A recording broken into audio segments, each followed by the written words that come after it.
सरकारी doctor, private doctor. मालक आम्हाला विचारला म्हैस कधी बरी होईल, आम्ही सांगतो आठवड्यात बरी होईल. अजिबात नाही. आम्ही सांगतो नाही नेऊन वाडगावले एका, कारण की आम्हाला माहिती आहे त्या मालकाच्या अंगात काय खोड आहे आणि त्या म्हशीच्या अंगात काय खोड आहे. आणि आम्हाला कळते ती म्हस बरी होणार आहे का ती म्हस मुद्दाम कशी करायला. त्या म्हशीची खोड ओळखतोय आणि मालकाच्या वैरण घालण्याची कॅपॅसिटी पण ओळखतोय आम्ही. आणि त्या मालकाला किती जमणार आहे, काय लेवलचं दूध काढणार आहे हे बी आम्हाला ओळखते. हे असला सगळा अंदाज घेते आणि आम्ही डायरेक्ट त्याला सांगते की बाबा समोरचा बाजार जवळ आलाय, तू डायरेक्ट ती म्हस घे आणि डायरेक्ट इकून यायला.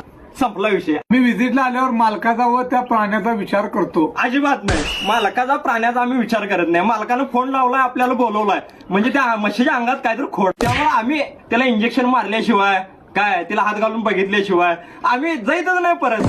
आम्हाला सरकारकडून पगार मिळतो. अजिबात. जेवढे शेतकरी खिशातनं आम्ही उकलू तेवढंच आमचं पैसे. आमची व्हिजिट फी काही नसते, 200 रुपये. आम्ही 200 रुपये गाडीत पेट्रोल काढल्याशिवाय, व्हिजिट फी घेतल्याशिवाय आम्ही घरला जाईल. म्हशीला जर सलाईनची गरज नसली तर आम्ही लावत नाही. अजिबात नाही.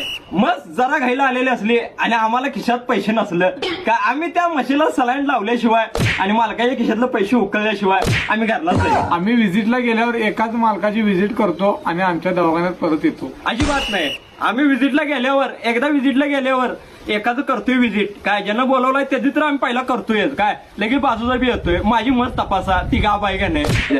तिथं झाली की आणि दुसरा येतोय, त्याचं बी करायचं. आम्ही नाही म्हणला तर एका जाग्याला 1 ते 2 हजार छापल्याशिवाय जाईत नाही. अजिबात. आम्ही एखाद्या शेतकऱ्याने लई दिवस व्हिजिटला बोलवलं नाही तरी आम्ही राग मानत नाही. अजिबात नाही. जर आम्हाला एखाद्या शेतकऱ्यानं लई दिवस व्हिजिटला बोलवलं नाही, डायरेक्ट डबल पैसे काढायचे त्याच्याकडनं. कारण की आम्हाला माहित आहे बाबा यांना आपल्याला बोलवलं नाही म्हणजे दुसऱ्यांनी बोलवलाय, ह्यो दुसरी किती घेतात बघितलाय, कशी काम करतात बघितलाय आणि परत आपल्याकडे आलाय. जोपर्यंत ती मत जशी वाकल्या तसा मालक वाकत नाही तोपर्यंत आम्ही त्याच्याकडून पैसे घ्यायचं कमी करत नाही.